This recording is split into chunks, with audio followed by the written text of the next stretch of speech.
J'avais promis de donner la parole à monsieur et ensuite on prendra une dernière question. On pourra poursuivre la discussion devant un verre puisque l'apéritif vous est offert par la SIA. Oui, merci. Les propos de M. Chenu sont intéressants, il y a des choses qui sont pertinentes, mais par contre vous êtes quand même un peu incohérent parce que dans votre introduction tout à l'heure, vous avez précisé que intégration n'est pas égale à camouflage. Or, les seuls modèles scientifiques que vous nous présentez, ou disons objectifs, sont la distance, par exemple, et la visibilité. Et il est évident que plus on s'éloigne d'une éolienne, moins elle a d'impact. Ça, je crois que ça ne pose pas problème. Par contre, si vous mettez uniquement des critères de visibilité et de distance, on n'est plus dans la problématique que vous avez annoncée tout à l'heure dans votre dernière intervention, où on a en effet des sites protégés qui sont des monuments en tant que tels, et ceux-là sont protégés, on comprend, à l'exception peut-être d'Oljou, pour des raisons qui ont été expliquées. Par contre, après, on a des objets de valeur, à côté desquels, ou qui ont une certaine esthétique, ou une valeur historique, ou autre, à côté desquels on va implanter des objets modernes, qui sont plutôt jolis, parce qu'une éolienne, c'est pas vraiment moche. D'accord avec madame, le solaire, c'est moins facile à rendre esthétique. Et puis, vous prenez uniquement ce critère de distance. Moi, je reviens sur l'affaire de Montreux, sur la photo que vous nous avez montrée, je regrette. L'éolienne ne me choque pas. Moi non plus.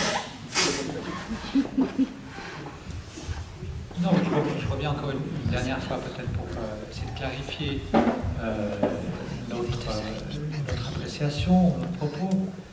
La question de l'évaluation, alors c'est vrai que j'ai parlé de ces deux critères, covisibilité et puis distance à l'éolienne.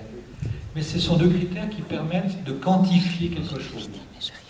Ça, c'est très utile quand on doit faire une évaluation, parce qu'à un moment donné, on peut apprécier par des chiffres des éléments qui sont justement de l'ordre de la qualité aussi.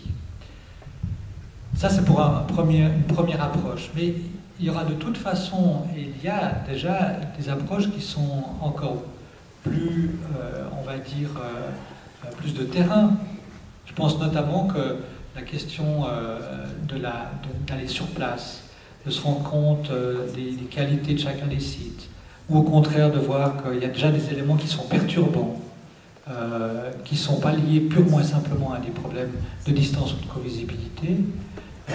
C'est comme pour, alors, je reviens encore une fois sur la question du solaire, c'est clair que lorsqu'on est dans un village qui, pour le moment, n'a pas de capteurs solaires, ou bien si on est dans une zone industrielle avec déjà des capteurs solaires, on n'est pas dans le même type, même si on parle de distance, de kilowattheure ou de mètres carrés, on n'est pas dans le même type d'environnement. Donc la question environnementale, au sens de la perception, elle s'appuie sur les chiffres, mais elle doit être aussi confrontée, dans un deuxième temps, une fois qu'on a ces éléments dits scientifiques, on doit être confronté à d'autres facteurs qui sont notamment ceux d'aller sur place, de comprendre un peu mieux les choses.